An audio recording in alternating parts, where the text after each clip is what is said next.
Beginning with this video, I will be turning this series, Game Tales, into a general lore series. It will not only cover the main topics of discussion in the Long Dark, but may branch into smaller topics and details about the game. It may also eventually branch out into other games, but for now, I want to keep these videos to one game so I can find a formula that works well for me and the videos. Let's get into the topic for this video, which is one of the Long Dark's scariest stories so far. Signal Void, the first narrative tale for the Tales from the Far Territory expansion, was as exceptionally written as it was terrifying. It was not only terrifying for the subject matter within it, but also for its deviation from the nature of the game's story so far. This tale was something that was never supposed to be found. It should have remained buried underground, but of course, even the end of the world couldn't stop us from knowing the truth. This is my interpretation of the story of Signal Void. Take this video with a grain of salt because your understanding of this story might be different than mine. If you haven't played through the whole tale, I would suggest playing through it first and then watching this video. I do also have 4 other videos going through the different parts of the tale if you want my initial reactions from when it first launched. Those 4 videos will also have the full narrated story if you want to re-listen to them. Otherwise, this video will just be going over the tale as a whole, as I will not be replaying those narrations. As usual, this video will contain heavy spoilers for Signal Void. Leave now if you don't want to be spoiled. If you do watch the full video, make sure to stick around to the end for a special segment I will be adding to these videos. Before I continue, please make sure to do everything on screen. You have no idea how much it will help the video and the channel. When telling a story, the best place to start is from the beginning. I speculate that the research team started their journey at a place called Port Mary. The game references this location sparingly, but it is clearly vital for Great Bear Island for transportation, imports, and exports. This is most likely the place the team arrived at to begin their project. From here, knowing Port Mary sits on the Great Bear Highway, the team would make their way down towards the coastal highway region, assuming this is the closest location with railroad access. The map on screen should hopefully show the relative locations the team traveled. Don't ask why I'm placing Port Mary off the map at the top right. It would take a lot of time to explain it, but there is a lore reason why this is where I think it is. Perhaps that can be another video topic in the future. Once on the railroad, the team would have a straight shot to the Far Territory. Upon arrival, the team knew about the island and the nature of its people. Great Bear had been long abandoned both economically and physically that the remaining people were hesitant to offer help or even bother caring why these people had arrived. It was the perfect camouflage for a group of strangers to perform a secret research project. Eventually they would get noticed. There were hints that the workers at the airfield noticed the mysterious cargo the team was bringing in. Eventually, the team would settle in the industrial mine. Once settled, the team would begin prepping for the first phase of the project. After clearing a room for the primary experiment, the engineering team began working on a machine of some kind.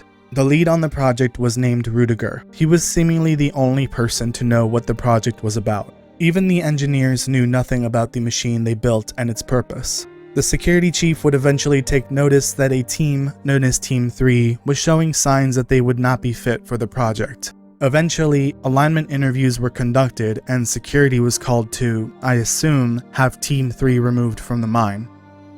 After the machine was turned on, the medical officer began conducting regular rounds of interviews with team members. The team members, which were called patients for the interviews, were asked to discuss any dreams they were having.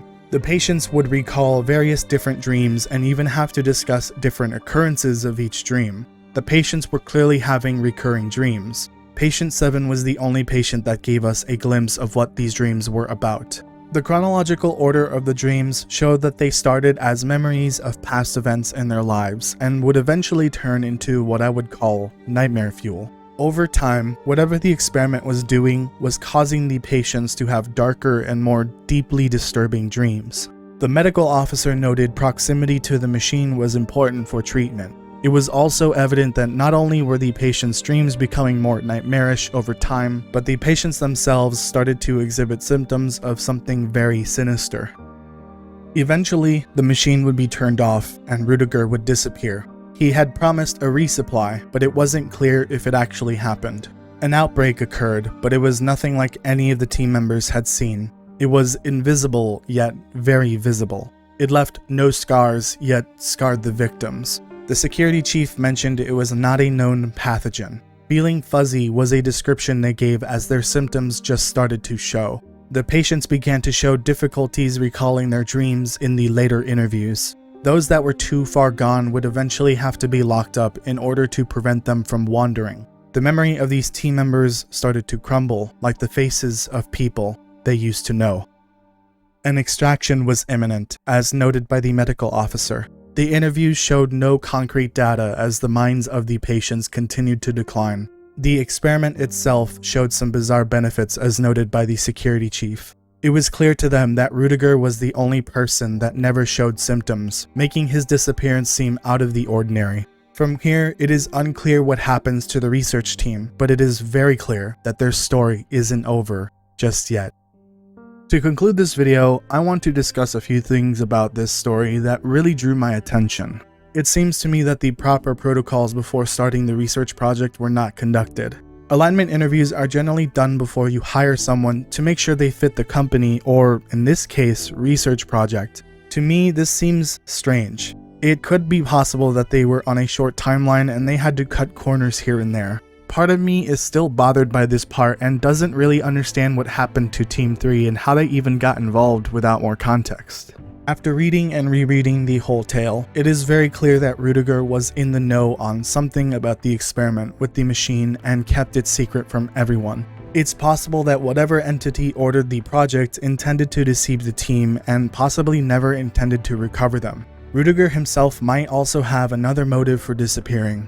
It could be to avoid repercussions for the experiment. It could be that he stole the data at some point and was going to sell it to someone else. We don't know. Rudiger is still a mystery. As for the outbreak itself, let's review everything we know about its symptoms. We know for a fact that the victims of the outbreak are having dreams induced as they sleep. They are mixing reality, memories from the past, into their dreams, and have begun having nightmares with strange and hallucinogenic imagery. The victims are also having a fuzzy sensation, most likely in their heads, and their memory of other people's faces is fading. It is also implied that the patients are aimlessly wandering, almost like they are sleepwalking even during the day. It is very clear that whatever the machine did, it triggered something in the brains of the victims. As of now, I have 3 theories on what is happening. For this video, I'm only going to share my original theory because I want to make a separate video about this specific topic. My original theory is that the machine flipped a switch in the brains of the victims and permanently changed them. Based on the symptoms, the machine most likely targeted the parts of the brain that is responsible for sleeping and dreaming with an energy field of some kind. When the medical officer stated that proximity to the machine is important for treatment, that is when that idea made perfect sense. In fact, if it wasn't for Florian on YouTube, my theory would be incomplete and wouldn't have a method for how these people were changed.